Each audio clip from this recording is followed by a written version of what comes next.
Hello people, welcome to my YouTube channel. So this is the Ultimate Design Tips number 44, and here we will going to discuss about how we can create board from the DXF or from the drawing file. So the people who don't know what are these kind of files, these files we can generate from the you can say the SolidWorks or other 3D designing software. And LTM supports the 2013 software for Autodesk or SolidWorks. So if you are coordinating with any mechanical team, you can directly generate the board from DXF or drawing file in Altium Designer. So I'm just going to show you with a quick demo.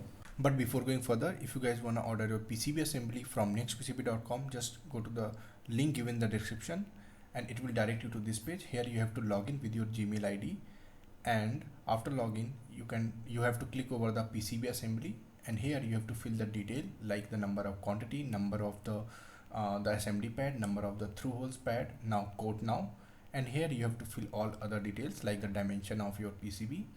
Now if you guys want to order, just click over the PCB and here you have to add the quantity. Now click over the calculate, enter the country and the postal service in your country available, add to the cart, and here you have to upload all the three documents like the bill of material and the Gerber file and the pick and place component file.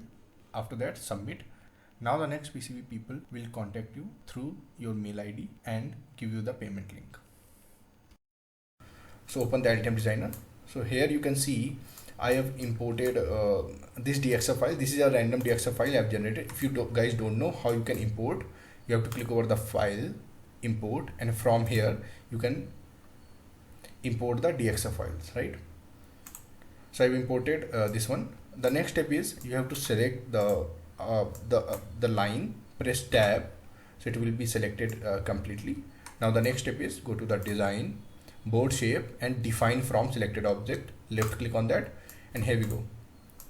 So we have created the PCB board from the outline, or you can say the DXF or drawing file from the Autodesk, right?